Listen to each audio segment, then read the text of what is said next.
Good evening, everyone. My name's Rick Hatcher.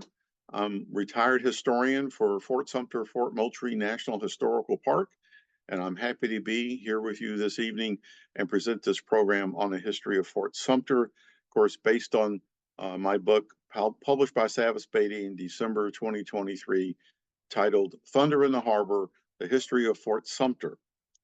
So when we think of Fort Sumter, most everyone has this vision, of course, the April 12th and 13th, 1861 bombardment of the fort that marked the beginning of the war.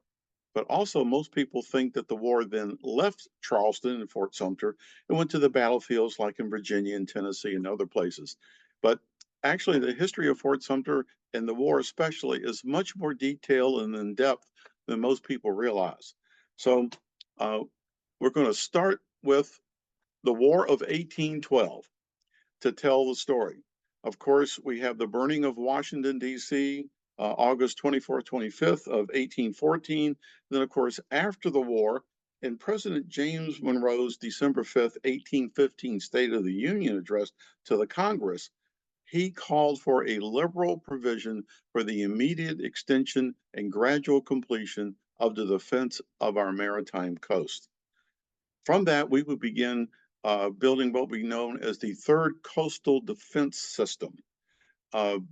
Charleston Harbor is going to receive one of these new forts, but there are already 3 forts in defense of Charleston. Of course, the most famous being Fort Moultrie at the mouth of Charleston Harbor on Sullivan's Island. A little bit further into the harbor on James Island, we have Fort Johnson. And then in the mouth of the Cooper River on Chutes Folly Island, Castle Pinckney.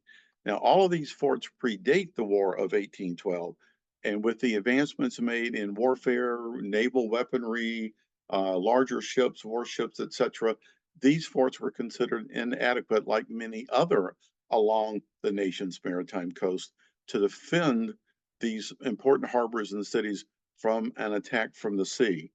So we come forward to 1829 with the U.S. Army Corps of Engineers having surveyed the Charleston Harbor area.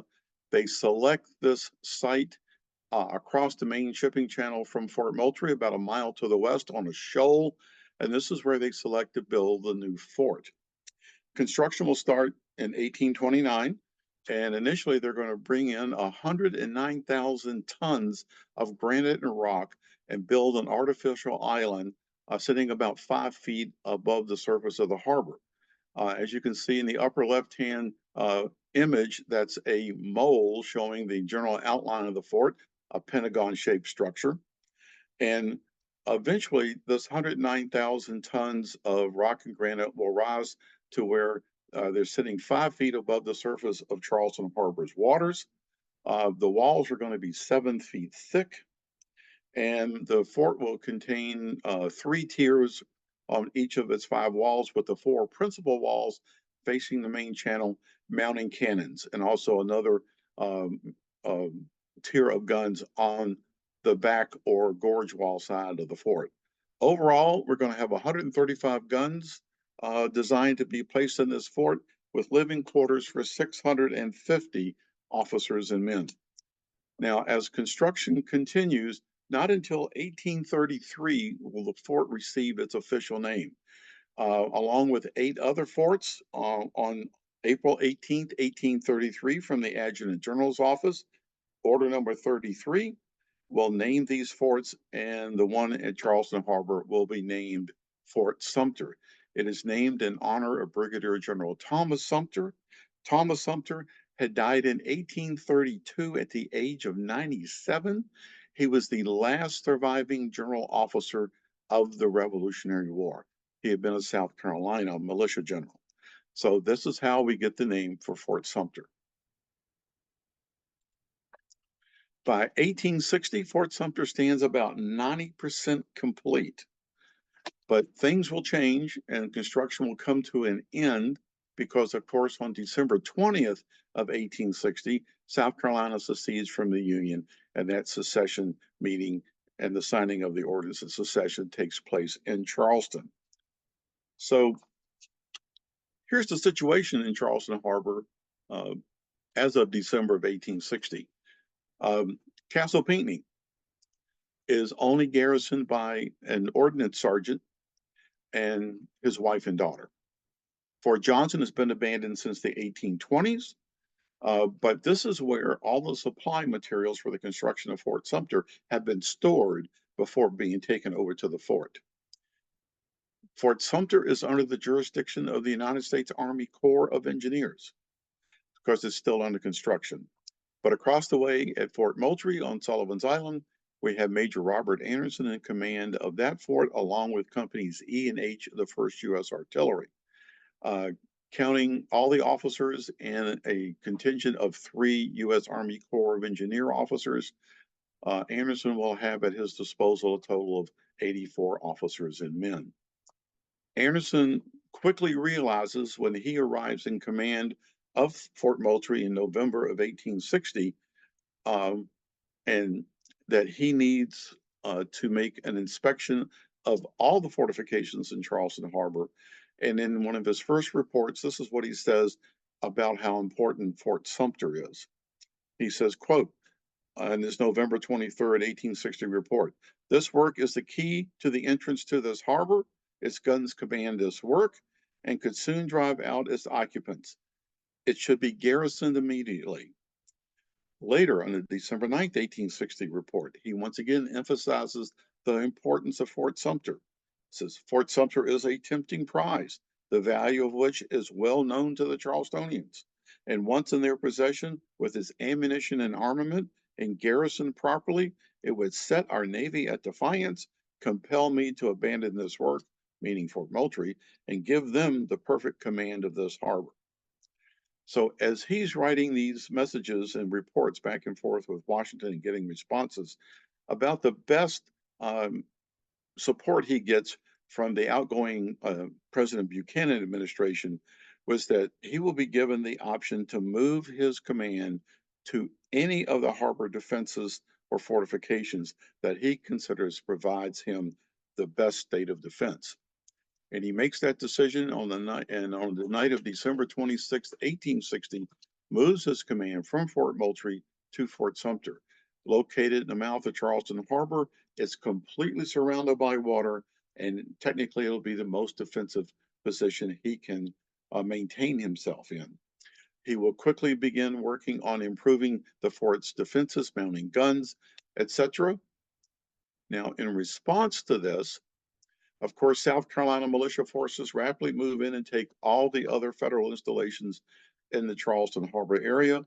As we get into January of 1861, more states secede from the Union, form the Confederate States of America, and on March 6th, 1861, the first brigadier general commissioned in the Provisional Army in the Confederate States of America is PGT Beauregard, and he arrives in Charleston and assumes command of the operations there and its forces.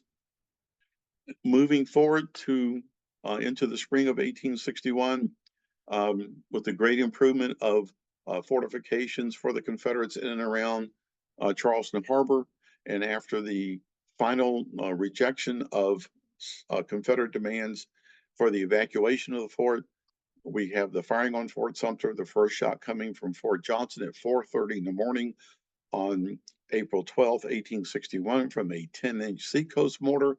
That round explodes directly over top of Fort Sumter, and now the Confederate installations to the south at Cummings Point, to the north in Mount Pleasant, in the oval circle in the red up there towards the top of the map, and then from Fort Moultrie on Sullivan's Island, from these positions, north, south, east, and west, 42 heavy Confederate guns and one 12-pounder Blakely rifle gun will fire over 3,000 artillery rounds at the fort over the course of the 34-hour bombardment until we come to the agreed upon surrender on the afternoon of April 13th, 1861.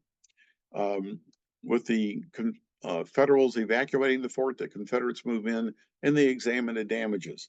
In this photograph here, at least 600 Confederate artillery rounds had struck the exterior walls of the fort. However, none of them penetrate the 7-foot thick walls. However, on the interior of the fort, it's another matter. Um, Exploding shell and hot shot hit rain down on the interior of the fort. It will set the barracks and officers' quarters on fire. And this is a photograph taken around April 15th, 1861, showing the right flank enlisted men's barracks, 3-story high structure. You can see the roof has completely burned and caved in, and the interior of that building's been gutted by fire. The same is true in the upper left-hand photograph here, showing the gorge wall. To the right is the commissary, ordnance store, hospital location.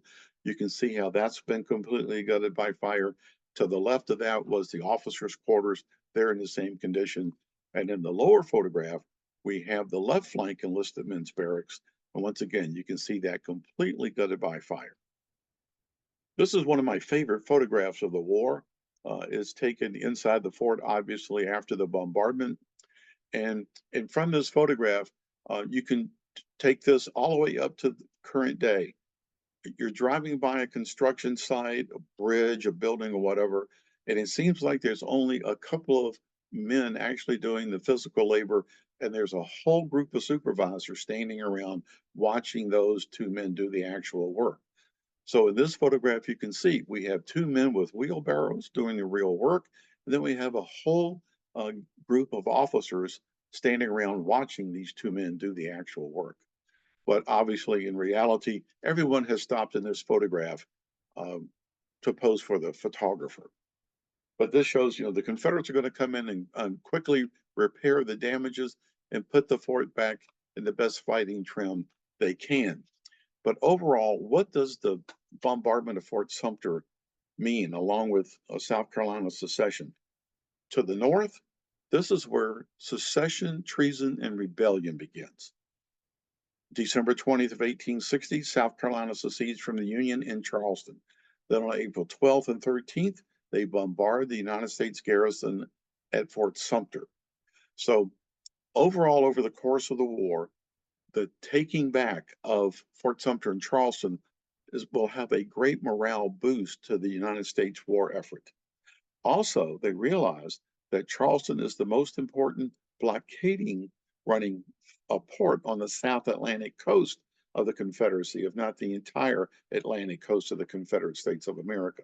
So it is crucially important for the United States to capture Charleston, or at least blockade it sufficiently to cut it off as a lifeline of the Confederacy.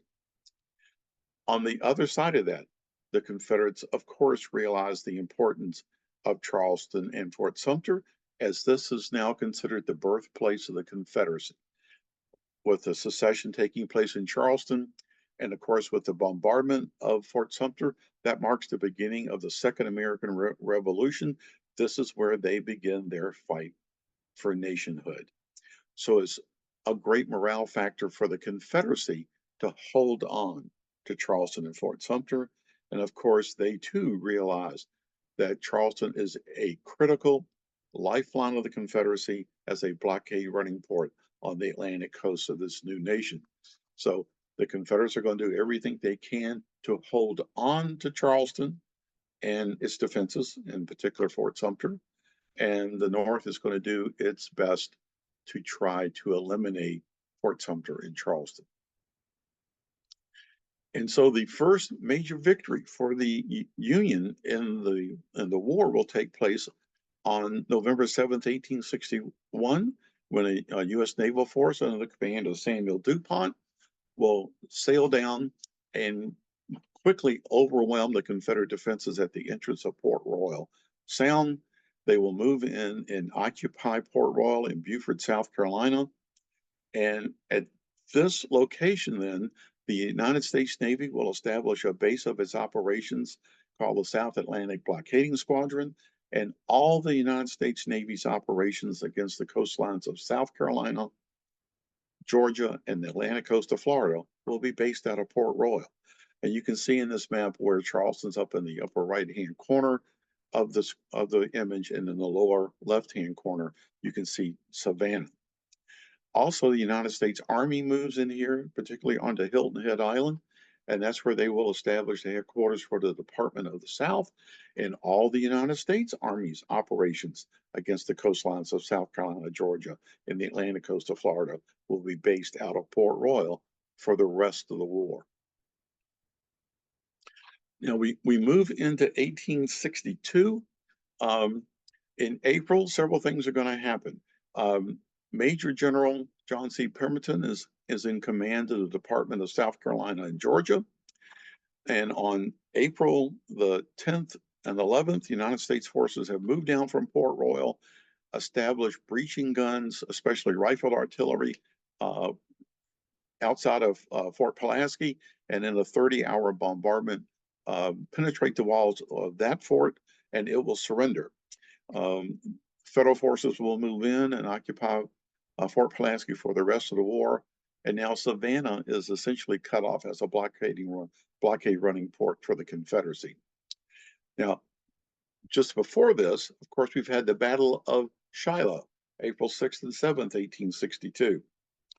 And in response to that battle, Pemberton is ordered to send 4 regiments from his defenses in the Department of South Carolina and Georgia to Corinth to help replace the losses the Confederates had lost at the Battle of Shiloh. So and 2 of those come out of the defenses of Charleston. Also, we have the Peninsula Campaign underway up in Virginia. And in response to that, he gets a message from the War Department in Richmond, and he's ordered to send more troops away from his defenses. And this is going to be Maxcy Gregg's brigade, and a field battery of artillery, excuse me, will be sent up to help guard Richmond as McClellan's army is advancing upon the Confederate capital. With this, Pemberton now considers evacuating some of his positions, including Fort Sumter and Fort Moultrie. And when word of this gets to Richmond, Pemberton will get a message from General R.E. Lee. Now, Lee had commanded the Department of South Carolina and Georgia from November of 1861 until March of 1862. So he knew very well the importance of these cities. And when he had transferred or been ordered back to Richmond, Pemberton, his second in command, had assumed command of the department. So this is what Lee wrote to Pemberton, how important things are at especially in Charleston, and also includes Savannah. He writes this on May 29th, 1862. The importance of defending Charleston and Savannah to the last extremity, particularly Charleston, is earnestly brought to your attention. The loss of Charleston would cut us off almost entirely from communication with the rest of the world and close the only channel through which we can expect to get supplies from abroad. You will therefore make use of every means at your command to put these cities in the most perfect state of defense. Spare no labor or expense. Let it be distinctly understood by everybody that Charleston and Savannah are to be defended to the last extremity. If the harbors are taken, the cities are to be fought street by street and house by house, as long as we have a foot of ground to stand upon. So with this, of course, Pemberton is not going to evacuate Fort Sumter and Fort Moultrie and may end up losing Charleston. He will stay. And the very next month, on June 16th, 1862, Union forces will move up from Port Royal under the command of Major General David Hunter. They will get to within about 6 miles as the crow flies from Charleston and fight the Confederate forces in the Battle of Secessionville. The Federals will be defeated and will withdraw back to Port Royal. Now, these actions do not set well, especially with Governor Francis Pickett of South Carolina. And shortly thereafter these events, Pemberton will be relieved of command. He will go to Richmond. He'll be promoted to lieutenant general and sent out to command the Department of Mississippi in East Louisiana, and will end up of course, at Vicksburg in July of 1863. But replacing Pemberton will be now Major General Pierre Gustave Toutant Beauregard. He will come in and assume command of the Department of South Carolina and Georgia, which will soon be expanded to be known as the Department of South Carolina, Georgia, and Florida.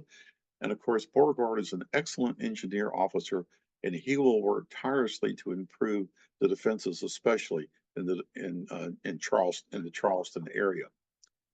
His first challenge with him in command will happen on April 7th, 1863, with what is known as the ironclad attack. For the first time in the history of the United States Navy, a squadron of 9 ironclad vessels will go into battle. They will attack the Confederate defenses along Morris Island, Fort Sumter, and Sullivan's Islands. You can see in the lower drawing. Now, overall, before this attack comes, Beauregard has 150 heavy guns and mortars mounted in Charleston's defenses, and 77 of them are along this entranceway, once again, coming up the main shipping channel with Morris Island on the left, Fort Sumter in the center of the image, and Sullivan's Island to the right. This battle is going to last 2.5 hours. Over the course of this battle, the Confederates are going to fire 2,229 heavy artillery rounds at these 9 ships, totaling 73.5 tons of projectiles being fired. The Federals have 32 heavy guns on their ships. They will fire a total of 139 rounds, making 16 tons of projectiles fired. Overall, counting the Confederate rounds and Union rounds fired in this 2.5-hour battle, there will be 90 plus tons of artillery rounds fired. So quite an impressive action. Now, all the Union ships are going to be hit numerous times. Some will receive little damage. Others will receive more severe damage. Most notable is the USS Keokuk. That's the last ship in the line there coming up on the lower left-hand corner image. She will receive at least 90 direct hits, 15 penetrating her armor. She will sink the next day off Morris Island. And the next month in May, the Confederates will go out and retrieve its 2 11-inch Dahlgrens from the wreck and mount them in the defenses of Charleston.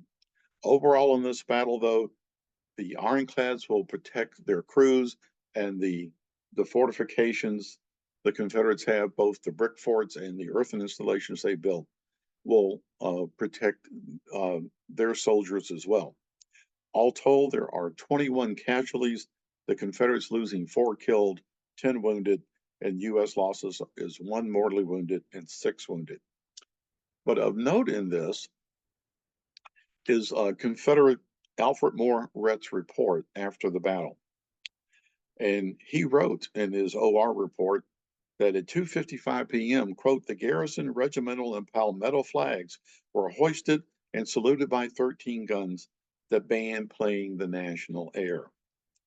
Also in the fort that day was a soldier serving in the garrison, and he wrote a letter on April 10th to his father.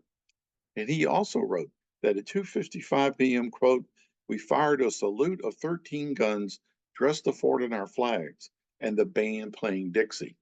Now, to my knowledge, this is the only battle in the war that is formally opened with the firing of 13 guns, 1 for each state of the Confederacy, dressing the fort in their flags, and playing the national air Dixie. So it has its own little niche in the history of the war. Also of note with this, another letter written by an officer serving in Sumter that day, writing to his sister, he, in my opinion, has given the best description of a battle I've ever read. It says, quote, to sum it up shortly, we fired, they fired. They fired, we fired. When they left, we were glad. And when they did not come back, we claimed a wonderful victory. Moving on from this, with the United States Army being defeated at the Battle of Secessionville in June of '62, and now the United States Navy being defeated on April 7th, 1863, there will now be an effort on for a joint operation by the United States Army and Navy We now have Major General Quincy A. Gilmore in command of the Department of the South, and Rear Admiral John A. Dahlgren in command of the South Atlantic Blockading Squadron. Their objective now is to move onto the south end of Morris Island, drive the Confederates completely off the island, mount heavy guns on Morris Island, bombard Fort Sumter into submission, and when that is completed, they feel that the United States Navy will be able to fight its way in and into Charleston Harbor and force Charleston surrender. They have everything in readiness, and on July 10th, 1863, U.S. Army artillery batteries on the below Morris Island at the end of Folly Island will open fire, along with supporting fire from the United States Navy offshore from Morris Island. The U.S. Army will launch an amphibious assault onto the south end of Morris Island, overrun the CSA batteries, and take Morris Island all the way up to what we call Battery Wagner. So this launches the beginning of the siege of Charleston. This will be the longest siege operation in the war, lasting about 587 days, and not until the Confederates will evacuate their positions in Charleston on the night of February 17, 1865. Of course, the most well-known event to take place is the assault on Battery Wagner, led by the 54th Massachusetts on July 18, 1863. Of course, the Federals are defeated in that assault. They will fall back to their positions and start building more siege lines, approaching to Battery Wagner and mounting large, heavy siege guns in these siege lines. Thousands of Union soldiers will move onto Morris Island, set up camps. Thousands of tons of equipment and ordnance and etc. will be brought up from Port Royal and landed onto Folly Island and Morris Island, and of course mounting more large and heavy siege guns on the island. The Federals will have everything ready, and on August 17th, 1863, they will begin the first major bombardment of Fort Sumter. This bombardment will run until September 2nd, and in the first phase of this bombardment, the U.S. artillery on Morris Island will direct their fire at the gorge wall of Fort Sumter, which is closest to them. And you can see in this upper image, this is a photograph of Fort Sumter taken from Morris Island after this first major bombardment.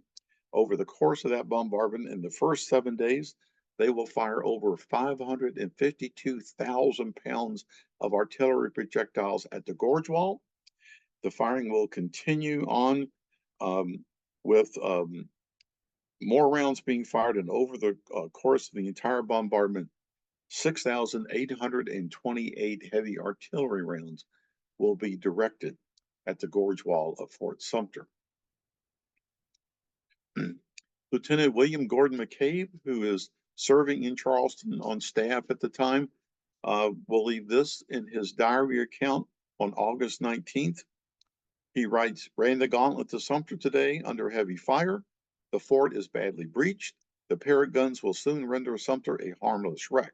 Many, indeed, nearly every gun on the south face has been dismounted, and the north face is badly breached by these 200-pounder iron bolts, which graze the interior crest of the south face and strike over on the north." He went on, while talking to an ordnance officer just under the south wall, we heard rather a louder noise than usual, and looking up after the fall of a mass of masonry overcame a 32-pounder in carriage, all knocked entirely off the parapet onto the parade by one of these huge 200-pounder bolts. Now, before this began, Beauregard realized that the rifle artillery and how large these guns are is just a superior firepower than the Confederates can ever produce to counter this Union artillery, and also with the United States Navy. So he begins having the guns withdrawn from Sumter to start and eventually converted from an artillery installation to an infantry outpost for the most part. So this is another photograph taken of the interior of the fort after this first major bombardment. On the right, you can see what used to be a three-story enlisted men's barracks. The third story is completely gone, as is the roof. And on to the left, you can see how the Union artillery is slowly demolishing the parapet and the second tier of the fort. On August 22nd, only one artillery company remained in Fort Sumter, and 150 soldiers from the 27th and 28th Georgia had moved into the garrison. So now for the rest of the war, Fort Sumter, that at one time mounted 90 cannon and mortars in its defense, is now reduced essentially to an infantry outpost. And for the rest of the war, infantry troops from Georgia and South Carolina will serve as the principal garrison of the fort, but over time, the Confederates will remount and maintain 10 heavy guns, along with some mountain howitzers, in its defense. Now, on the night of September 6, 7, the Confederates finally evacuate Battery Wagner and Battery Gregg at Cummings Point. And now the Federals have full control of the island. And on September 7th, Admiral Dahlgren sends a message into Fort Sumter demanding its surrender. This message is forwarded into Charleston to General Beauregard, who responds, quote, "Tell Admiral Dahlgren he may have Fort Sumter when he can take it and hold it," end quote. Dahlgren accepts that challenge and calls for volunteers from the blockading squadron. 400 sailors and Marines volunteer, and on the night of September 8th, they start moving against Fort Sumter. And around 1 o'clock on the morning of September 9th, they will make an amphibious assault against the fort. Only the first two waves of boats will actually land on the rubble sloping down towards the water, as you can see in this Battles and Leaders illustration. But the Confederates know this attack is coming because all the way back after April 7th, 1863, off the wreckage of the Keokuk, the Confederates have recovered the signal code book. The United States Army and Navy never changed that code. And so the Confederates were able to read the signal code between the United States Army and Navy on their actions and what they were doing. So the Confederates are ready in Fort Sumter. They're manning what's left of the parapets of the fort. And this fight will only last 20 minutes. Over 100 sailors and Marines will be killed, wounded, or captured. And in Fort Sumter, not a single member of the garrison is injured. So it's a bad day for the United States Navy and Marine Corps, and the survivors will withdraw and go back to their respective ships. After this, we will have the second major bombardment of Fort Sumter. This will begin on October 26th, 1863, and not end until December 6th. 18,677 heavy rounds are fired. That's an average of one round every 3 minutes, 24 hours a day for 41 days. The third major bombardment will last from July 7th to September 4th, 1864, with an average of 520 rounds being fired a day for 59 days, a total of 14,666 projectiles. And as a reminder, this fort is only 2.5 acres in size. So all these rounds are being fired at a very small area. Also, over the course of other firings of the fort, there will be 7 minor bombardments, averaging a few days to a week, and 10 reports of desultory fire. So the Confederates, of course, in the evening, when there's less firing going on, they will come in and make repairs, bring in gabions, sandbags, and really shore up the interior of the fort and make it technically stronger as almost like a giant bomb-proof instead of a traditional brick fort. And a lot of this work, of course, is being done by slaves brought in off the local plantations and under the supervision of the Confederate Corps of Engineers.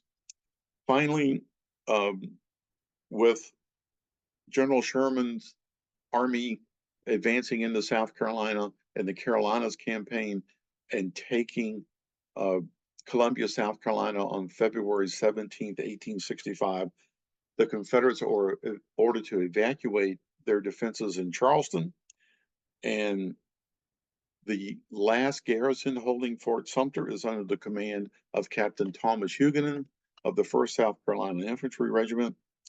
In the fort at that time will be 4 companies, 1 from the 1st South Carolina and 3 from the 32nd Georgia. In his memoirs, Huguenin will write, quote, "The pride and glory of Sumter was there, and now, in the gloom of darkness, we were to abandon her, for whom every one of us would have shed the last drop of his blood. Oh, the irony of fate to give up this heroic spot without one last struggle in its defense," end quote. Overall, over the course of the siege, from July 1863 until February 1865, the longest siege operation of the war, over 46,000 artillery rounds will be fired at Fort Sumter by the United States Army and Navy, totaling over 7 million pounds of ordnance, or 3,500 tons. Now, exactly how many will be fired into Charleston and other locations within range of the U.S. Army and Navy is still unknown. In Fort Sumter, it will suffer only 339 casualties over the course of this long siege. 51 soldiers, 6 African Americans, and 1 CS Corps of Engineer civilian employee will be killed, mortally wounded, or die from wounds. Another 185 soldiers, 65 African American laborers, and a civilian employee were wounded, and 30 soldiers were listed as being wounded. So overall, Fort Sumter held up very well, at least to protect the lives of anyone who's stationed or working in the fort. Of note, on April 14th, 1865, an estimated 3,000 dignitaries were invited. These included, of course, guests and soldiers, and of course, Marines, all gathered in Fort Sumter for a ceremony where now Brevet Major General Robert Anderson returned and raised the same 33-star flag that had been lowered at Fort Sumter at its surrender on April 14th, 1861. And it's kind of hard to see. This is the only known photograph of the flag actually being raised at the fort. You see it's slightly out of focus, and I have in the white block here, there's the flag actually going up and being raised by now General Anderson. For the most part, after the war, the United States Army Corps of Engineers will come in, remove rubble and debris, and place some guns in the fort.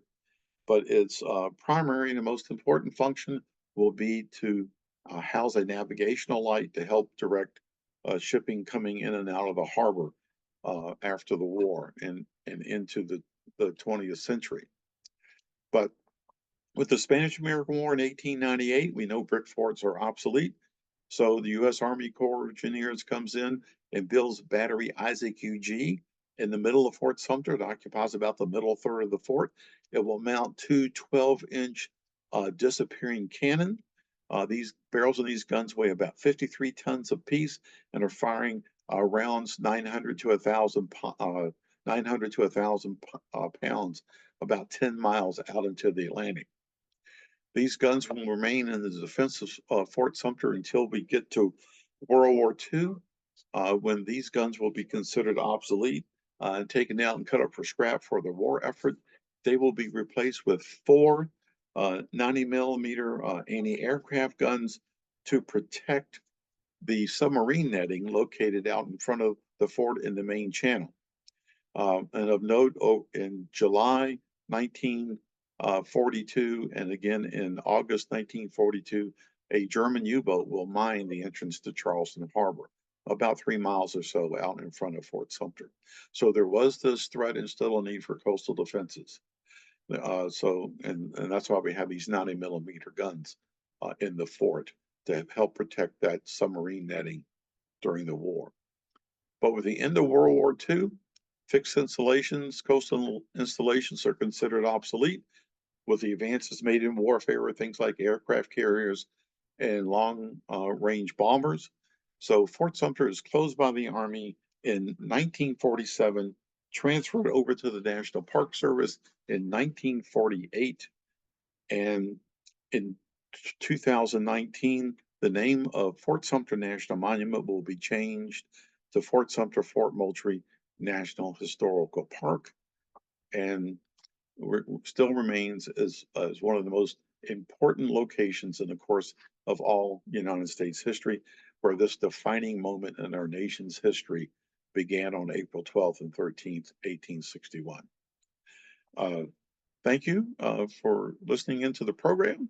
And of course, everything I've talked about is in, once again, the book, my book, Thunder in the Harbor, Fort Sumter in the Civil War, published in December of 2023 by Savas Beatty. And thank you.